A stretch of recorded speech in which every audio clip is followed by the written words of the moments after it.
Bonsoir. Une fois de plus, je suis heureux d'être parmi vous. Encore une fois, je suis ici, entre vous, et pour moi, c'est un privilège. Un privilège que Dieu me donne de pouvoir vous apporter des messages de révélation. Là, ce que on va méditer ensemble, c'est un peu la loi. Pour voir ce que c'est, ce que la loi nous demande de faire. Et comme on est ensemble ce soir, encore une fois, je vous salue au nom de notre Père éternel et au nom de notre Sauveur et Seigneur Jésus-Christ. Que ce message puisse vous bénir, vous qui écoutez ce message et toute votre famille. Chaque fois, je vous dis que dans la Bible, il y a les révélations qui sont cachées. Donc, si elles sont cachées, à force de les méditer, on va chercher. Vous savez, quand vous perdez une aiguille, vous savez qu'elle est dedans, mais il faut la trouver. Il faut chercher cette aiguille. Et là, ce que nous cherchons, c'est que le Père éternel veuille bien nous donner les révélations qui sont cachées dans sa parole. Je vous ai toujours dit que cette Bible, c'est la parole de notre Père éternel. Et c'est elle qui nous instruit, qui nous fait nous élever vers lui, peu à peu. Et pour cela, ce soir, on va méditer un petit peu ensemble la loi. Ceux qui sont sous la loi que Christ est venu accomplir sur la terre, que lui l'a tout accompli, et en plus, il a changé encore plus difficile. Et on va voir ensemble. Allez, on va y aller.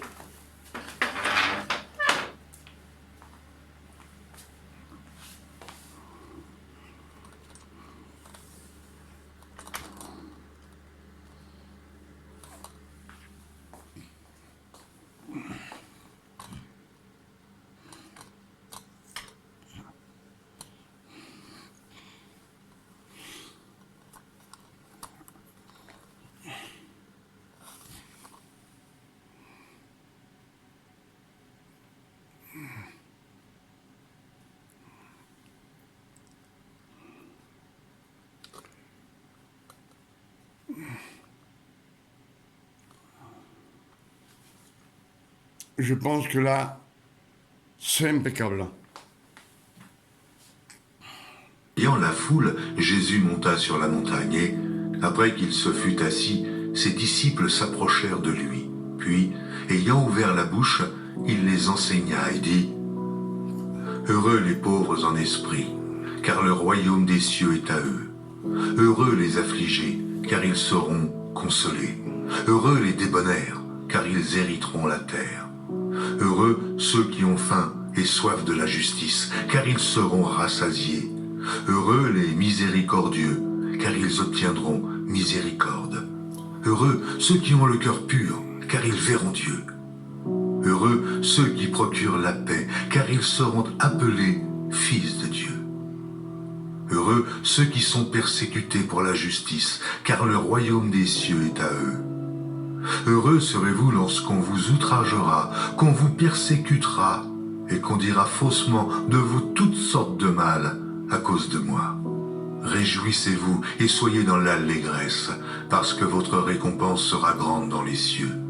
Car c'est ainsi qu'on a persécuté les prophètes qui ont été avant vous. Vous êtes le sel de la terre, mais si le sel perd sa saveur, avec quoi la lui rendra-t-on ? Il ne sert plus qu'à être jeté dehors et foulé aux pieds par les hommes. Vous êtes la lumière du monde. Une ville située sur une montagne ne peut être cachée, et on n'allume pas une lampe pour la mettre sous le boisseau, mais on la met sur le chandelier, et elle éclaire tous ceux qui sont dans la maison. Que votre lumière luise ainsi devant les hommes, afin qu'ils voient vos bonnes œuvres, et qu'ils glorifient votre Père qui est dans les cieux. Ne croyez pas que je sois venu pour abolir la loi ou les prophètes. Je suis venu non pour abolir, mais pour accomplir. Car je vous le dis en vérité, tant que le ciel et la terre ne passeront point, je ne suis pas venu abolir, mais je suis venu accomplir toute la loi. Toute la loi complète. C'est pour cela que le Père éternel, après on verra, il ne disparaîtra pas de la loi un seul iota ou un seul trait de lettre jusqu'à ce que tout soit arrivé. Jusqu'à que tout soit terminé. Jusqu'à l'arrivée de Christ sur la croix. Lui donc qui supprimera l'un de ses plus petits commandements et qui enseignera aux hommes à faire de même sera appelé le plus petit dans le royaume des cieux. Mais celui qui les observera et qui enseignera à les observer, celui-là sera appelé grand dans le royaume des cieux. Car je vous le dis, si votre justice ne surpasse celle des scribes et des pharisiens, vous n'entrerez point dans le royaume des cieux. Vous avez entendu qu'il a été dit aux anciens, « Tu ne tueras point ». Celui qui tuera mérite d'être puni par les juges. Mais moi, je vous dis que quiconque se met en colère contre son frère mérite d'être puni par les juges. Que celui qui dira à son frère « Raka » mérite d'être puni par le Sanhédrin, et que celui qui lui dira « insensé » mérite d'être puni par le feu de la Guéhenne. Si donc tu présentes ton offrande à l'autel, et que là, tu te souviennes que ton frère a quelque chose contre toi, laisse là ton offrande devant l'autel, et va d'abord te réconcilier avec ton frère, puis viens présenter ton offrande. Accorde-toi promptement avec ton adversaire pendant que tu es en chemin avec lui, de peur qu'il ne te livre au juge, que le juge ne te livre à l'officier de justice et que tu ne sois mis en prison. Je te le dis en vérité, tu ne sortiras pas de là que tu n'aies payé le dernier cadran. Vous avez appris qu'il a été dit, tu ne commettras point d'adultère, mais moi, je vous dis que quiconque regarde une femme pour la convoiter a déjà commis un adultère avec elle dans son cœur. Là, on voit que c'est encore plus difficile pour l'être humain, pour l'homme comme pour la femme, parce que c'est pareil. Avant, c'était tu ne commettras pas d'adultère. Maintenant, c'est simplement la regarder et désirer une femme. Tu as commis l'adultère dans ton cœur. C'est encore plus difficile. Si ton œil droit est pour toi une occasion de chute, arrache-le et jette-le loin de toi. Car il est avantageux pour toi qu'un seul de tes membres périsse et que ton corps entier ne soit pas jeté dans la Guéhenne. Et si ta main droite est pour toi une occasion de chute, coupe-la et jette-la loin de toi, car il est avantageux pour toi qu'un seul de tes membres périsse et que ton corps entier n'aille pas dans la Guéhenne. Ça, c'est la loi sévère, sans amour. C'est une loi sévère, sachant que personne au monde ne peut accomplir cette loi à part Jésus-Christ. Il a été dit que celui qui répudie sa femme lui donne une lettre de divorce. Mais moi je vous dis que celui qui répudie sa femme, sauf pour cause d'infidélité, l'expose à devenir adultère, et que celui qui épouse une femme répudiée commet un adultère. Vous avez encore appris qu'il a été dit aux anciens, « Tu ne te parjureras point, mais tu t'acquitteras envers le Seigneur de ce que tu as déclaré par serment. » Mais moi, je vous dis de ne jurer aucunement, ni par le ciel, parce que c'est le trône de Dieu, ni par la terre, parce que c'est son marchepied, ni par Jérusalem, parce que c'est la ville du grand roi. Ne jure pas non plus par ta tête, car tu ne peux rendre blanc ou noir un seul cheveu. Que votre parole soit oui, oui, non, non. Ce qu'on y ajoute vient du malin. Vous avez appris qu'il a été dit « œil pour œil et dent pour dent ». Mais moi je vous dis de ne pas résister aux méchants. Si quelqu'un te frappe sur la joue droite, présente-lui aussi l'autre. Si quelqu'un veut plaider contre toi et prendre ta tunique, laisse-lui encore ton manteau. Encore plus difficile à accomplir ces lois. Si on te frappe sur la joue droite, c'est où on puise, même quand on t'injure, le plus vexant, la parole la plus vexante pour ton âme, c'est à droite.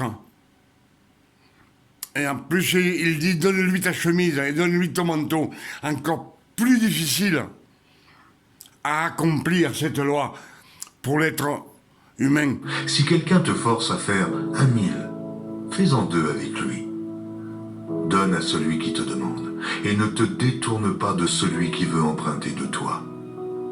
Vous avez appris qu'il a été dit, tu aimeras ton prochain, et tu haïras ton ennemi. Mais moi, je vous dis, aimez vos ennemis, bénissez ceux qui vous maudissent, faites du bien à ceux qui vous haïssent, et priez pour ceux qui vous maltraitent et qui vous persécutent, afin que vous soyez fils de votre Père qui est dans les cieux, car il fait lever son soleil sur les méchants et sur les bons, et il fait pleuvoir sur les justes et sur les injustes.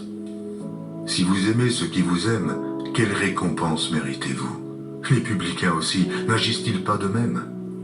Et si vous saluez seulement vos frères, que faites-vous d'extraordinaire? Les païens aussi, n'agissent-ils pas de même? Soyez donc parfaits, comme votre Père céleste est parfait.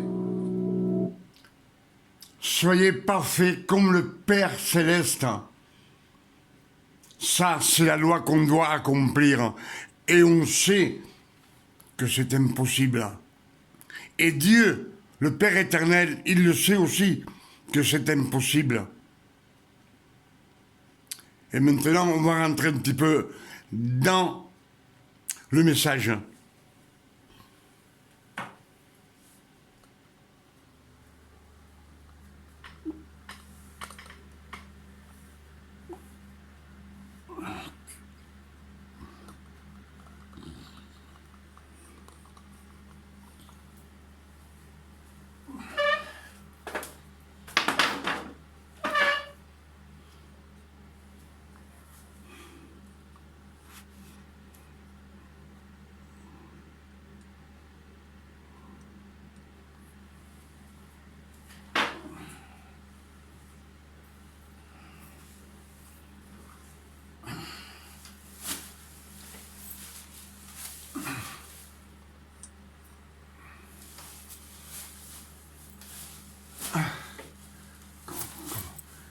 On me voit quand même, parce que autrement...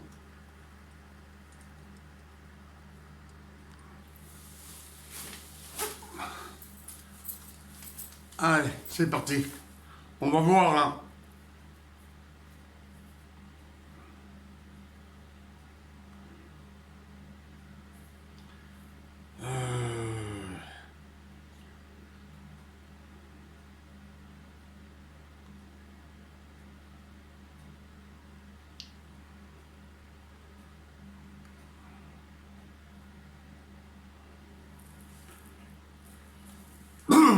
On va relire ce qu'on a écouté.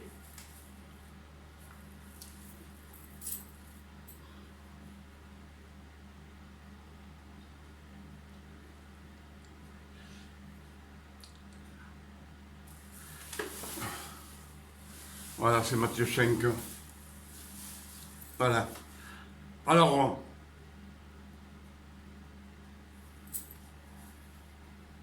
heureux les pauvres en esprit, car le royaume des cieux est pour eux.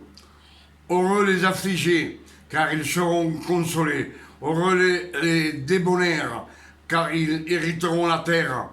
Heureux ceux qui ont faim et soif de la justice, car ils seront rassasiés.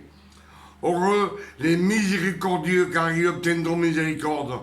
Heureux ceux qui ont le cœur pur, car ils verront Dieu. Le cœur pur. Qui peut avoir le cœur pur? On sait bien que personne ne peut avoir le cœur pur sur la terre. Heureux ceux qui procurent la paix, car ils seront appelés fils de Dieu. Heureux ceux qui sont persécutés pour la justice, car le royaume des cieux est à eux. Heureux serez-vous lorsqu'on vous outragera, qu'on vous persécutera et qu'on dira faussement de vous toutes sortes de mal à cause de moi. Réjouissez-vous et soyez dans l'allégresse, parce que votre récompense sera grande dans les cieux, car c'est ainsi qu'on a persécuté les prophètes qui ont été avant vous. Vous êtes le sel de la terre, mais si le sel perd sa saveur, avec quoi la lui rendra-t-on? Il ne sert plus qu'à être jeté dehors et foulé aux pieds des hommes. Vous êtes la lumière du monde. Une ville située sur une montagne ne peut pas être cachée. Et on n'allume pas une lampe pour la mettre sur le boisseau, mais on le met sur le chandelier et elle éclaire tous ceux qui sont dans la maison. Que votre lumière luise ainsi devant les hommes, afin qu'ils voient vos bonnes œuvres et qu'ils glorifient votre Père qui est dans les cieux. Ne croyez pas que je sois venu accomplir la loi ou les prophètes. Je suis venu non pour abolir, mais pour accomplir. Il est venu accomplir toute la loi. Mais lui, il a accompli toute la loi. C'est pour cela il a accompli toute la loi. Mais Galates 4, verset 4 dit, le Père éternel, lorsque le temps fut accompli, Dieu envoya son Fils, né d'une femme, né sous la loi, afin qu'il rachetât tous ceux qui sont sous la loi. Tous ceux qui sont obligés de suivre ce qu'on écoute. Dieu le Père, quand les temps furent accomplis, c'est-à-dire quand Christ avait 30 ans, il envoyait son Fils pour accomplir toute la loi et prêcher toute la loi. C'est ce qu'il prêche. Matthieu 5, c'est ce que Jésus disait quand il était avec lui.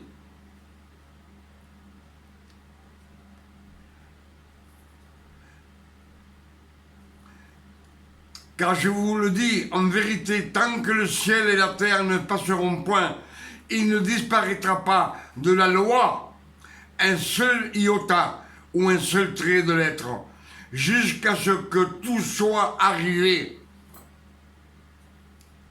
Jusqu'à tout, quand tout soit arrivé. Arrivé, c'est-à-dire quand Christ ressuscita. Mais on voit bien,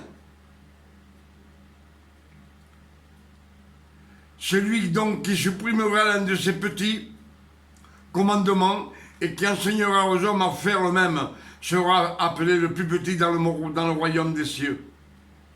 Mais celui qui observera et qui enseignera à les observer, celui-là sera appelé grand dans le royaume des cieux. Car, je vous le dis, si votre justice ne surpasse celle des scribes et des pharisiens, vous n'entrerez point dans le royaume des cieux.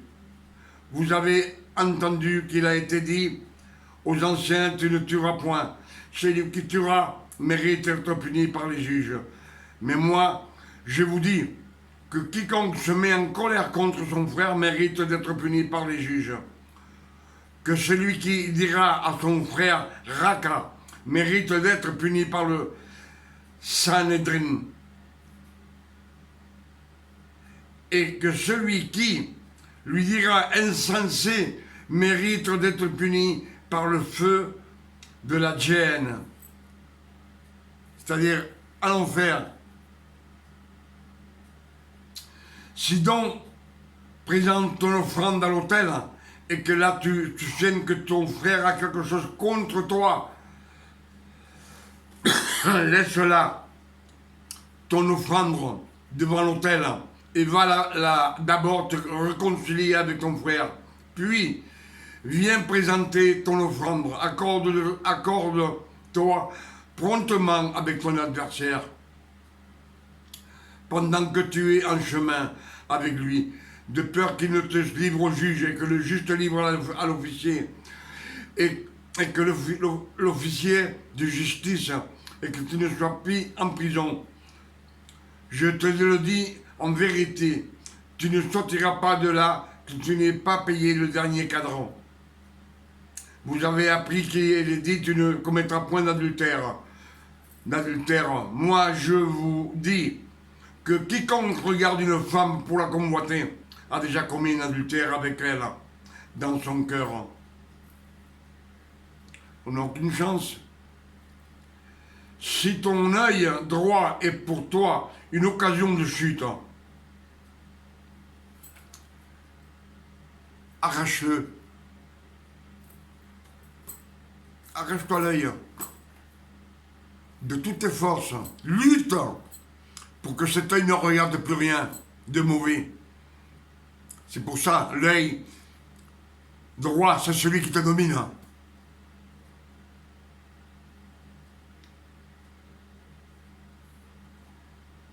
Si ton œil droit est pour toi une occasion de chute, arrache-le et jette-le loin de toi, car il est avantageux pour toi qu'un seul de tes membres périsse et que ton corps entier ne soit pas jeté dans la géhenne. Et si ta main droite est pour toi une occasion de chute, coupe-la et jette-la loin de toi, car il est avantageux pour toi qu'un seul de tes membres périsse et que ton corps entier n'aille pas dans la géhenne. Si ton bras, si tu aimes frapper, si tu aimes voler, si tu aimes beaucoup toucher, coupe-le. Je pense que ce sont les Écritures. Ça, c'est la loi qu'on ne veut pas abandonner. Le monde entier n'a pas voulu l'abandonner. Il veut toujours la mélanger avec la grâce. Il a été dit que celui qui répudie sa femme lui donne une lettre de divorce.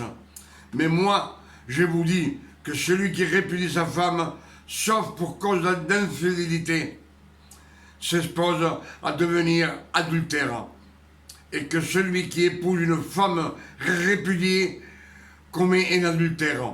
Vous avez encore appris qu'il a été dit aux anciens, tu ne te parjureras pas, mais tu t'acquitteras envers le Seigneur de ce que tu as déclaré par serment. Mais moi, je vous dis de ne jurer aucunement, ni par le ciel, parce que c'est le trône de Dieu, ni par la terre, parce que c'est son marchepied, ni par Jérusalem, parce que c'est la ville du grand roi. Ne jure pas non plus par ta tête, car tu ne peux rendre blanc ou noir un seul cheveu. Que votre parole soit oui, non et non. Que votre parole soit oui, que votre non soit non. Ce qu'on y ajoute vient du malin. Vous avez appris qu'il a été dit qu'il œil pour œil et dent pour dent. Mais moi, je vous dis de ne pas résister aux méchants. Si quelqu'un te frappe sur la joue droite, présente-lui aussi l'autre joue. La joue droite, c'est pas une claque, c'est même qu'on vous injure.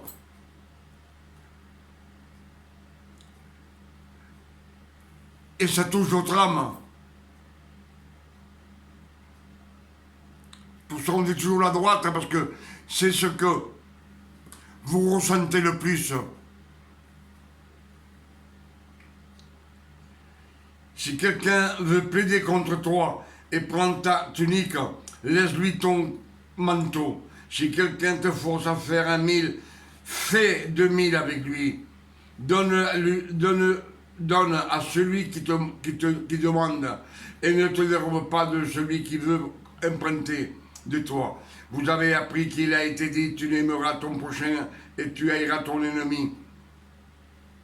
Mais moi je vous dis, aimez-vous, aimez vos ennemis, bénissez ceux qui vous maudissent, faites du bien à ceux qui vous haïssent et priez pour ceux qui vous maltraitent et qui vous persécutent.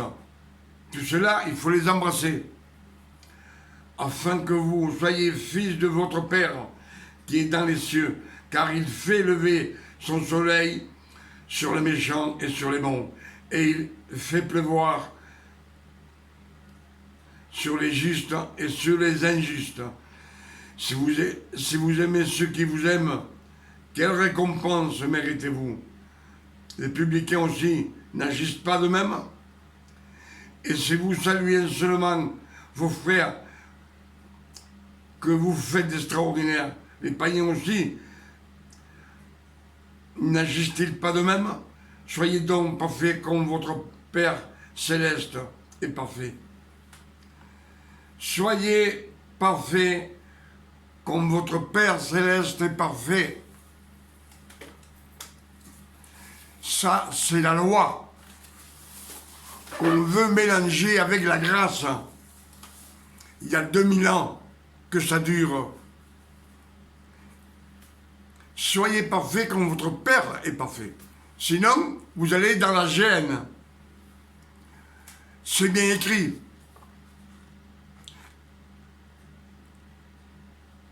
Et pour annuler toute cette loi que Christ a souffert pour accomplir, il a résisté à tout. Ce que je vous ai dit dans la vidéo précédente. Le Père, il a envoyé, puisque le temps fut accompli, Dieu envoya son Fils, né d'une femme, né sous la loi, afin qu'il rachetât tous ceux qui sont sous la loi. Ce que Christ est venu accomplir pour nous, pour que nous, s'il nous rachète de la loi, on n'a plus à l'accomplir, cette loi. C'est une loi que pour l'homme, c'est une malédiction. Et c'est bien prescrit dans Galates. Les 10 commandements écrits en pierre. En pierre, c'est les 10 commandements. Tue. C'est une malédiction. On ne veut pas faire attention, mais nous on dit oui, mais il faut continuer. Il faut que je prêche la grâce et la loi. Non. Les Écritures vous disent de ne pas, de vous éloigner de la loi.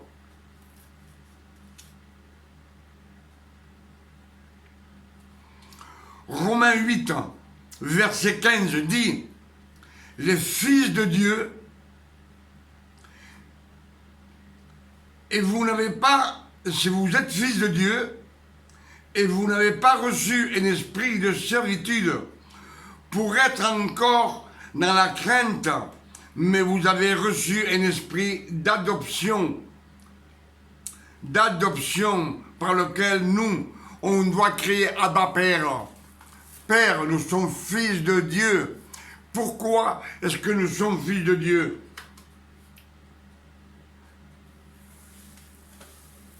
Eh bien, on va le lire tout de suite.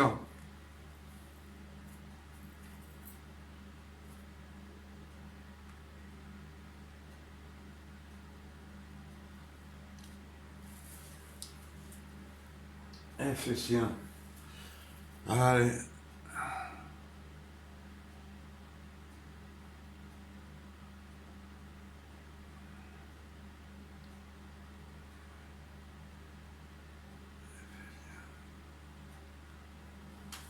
Éphésiens. Non, 2.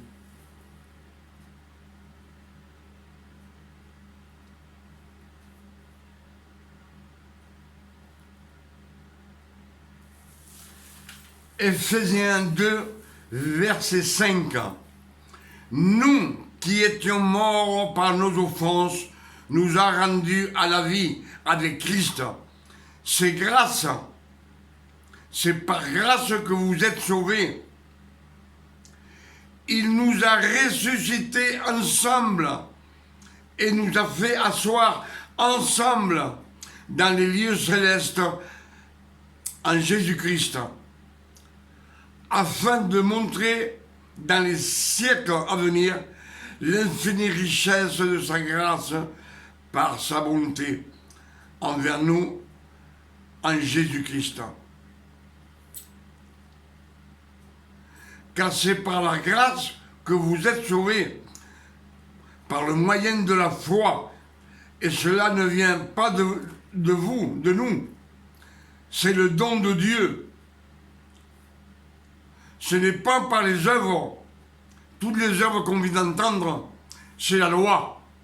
Et ce n'est pas par les œuvres. Ce n'est point par les œuvres afin que personne ne se glorifie. Car nous sommes son ouvrage ayant été créé en Jésus-Christ pour de bonnes œuvres que Dieu a préparées d'avance afin que nous les pratiquions. C'est pourquoi, autrefois païens dans la chair et appelés incirconcis par ceux qui étaient circoncis, il nous a ressuscités ensemble, le monde entier. Pour cela, il nous dit dans les Écritures qu'il a effacé le péché, il a effacé les malédictions, il a effacé nos iniquités.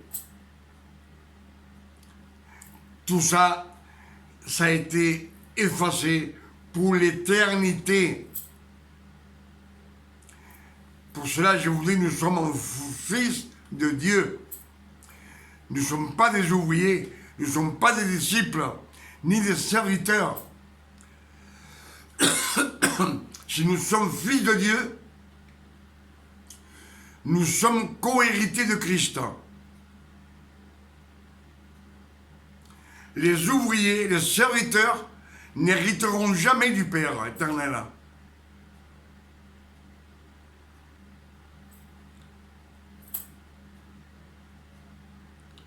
Je pense que je suis clair avec vous.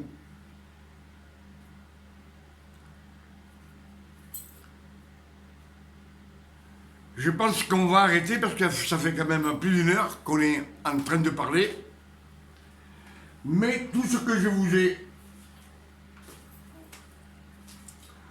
qu'on a médité ensemble et que vous avez entendu comme moi, tout cela vient des Écritures.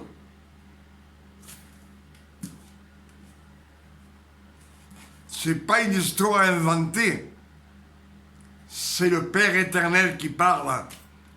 Et Jésus-Christ, notre Sauveur et Seigneur.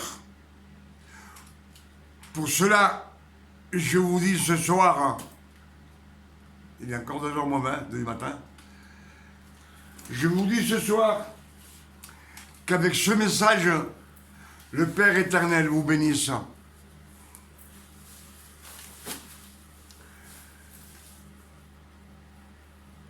Qui puisse vous bénir. Moi, ce que je vous donne, c'est ce que je sors des Écritures. Ce sont des révélations des Écritures. Parce que quand on apprend un peu plus chaque jour, on avance plus dans le Seigneur, dans le Père éternel. Et c'est ce que le Père éternel veut. Ne dites plus que pour avoir la grâce de notre Seigneur Jésus-Christ, parce que c'est parce qu'il veut, c'est pas parce qu'on le mérite. Ne dites pas, ah oui, mais il faut se repentir, il faut faire ci, il faut faire là. Non. Abraham, il crut par la foi. Par la foi. Croyez par la foi.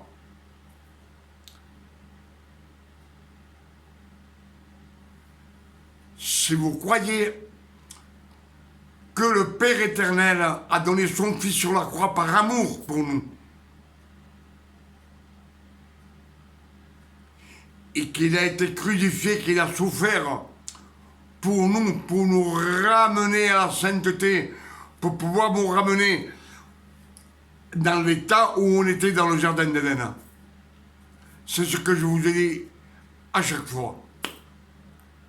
Que Dieu veut nous amener avec lui pour toute l'éternité, qu'on puisse vivre avec lui.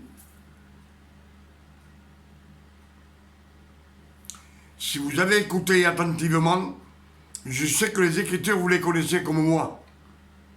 Mais regardez, soyez parfaits comme votre Père éternel. Vous savez que c'est impossible d'être parfait.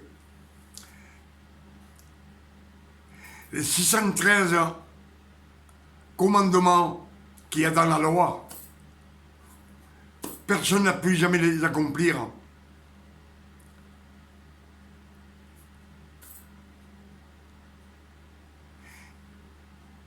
Et vous verrez que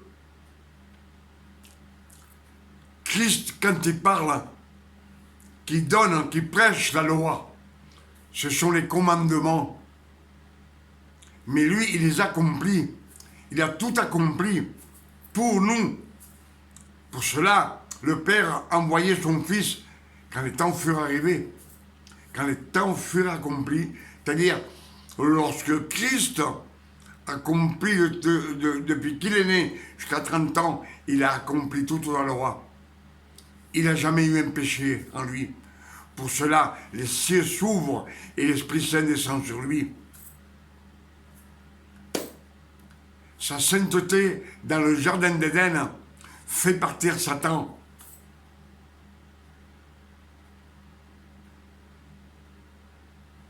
Mais tout ça, toutes ces souffrances que Jésus a vécues sur la terre, ça a été pour nous. Pour nous ramener à la sainteté, pour vaincre Satan, pour vaincre la mort qu'on avait. On était destiné, le monde entier était destiné.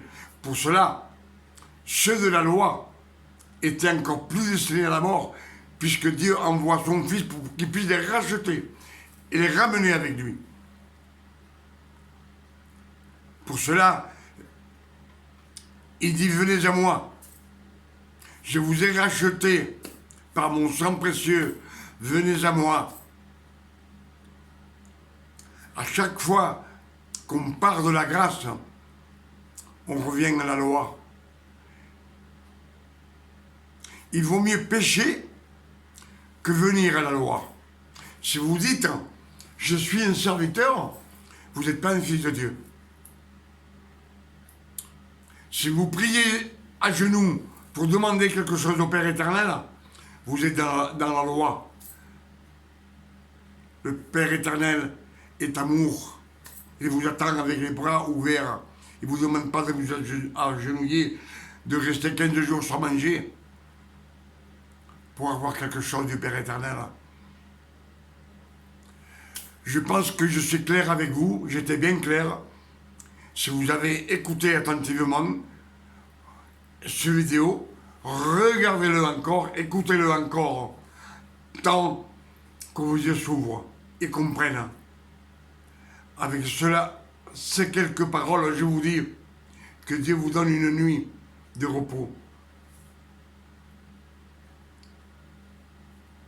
de tranquillité, de paix, d'amour, de santé, vous et vos familles. Et moi, je vous dis personnellement que Dieu vous donne une nuit de repos et de tranquillité et de santé, vous et toutes vos familles, dans le bon nom de Jésus. Amen. À bientôt. Si Dieu le permet. Bonne nuit.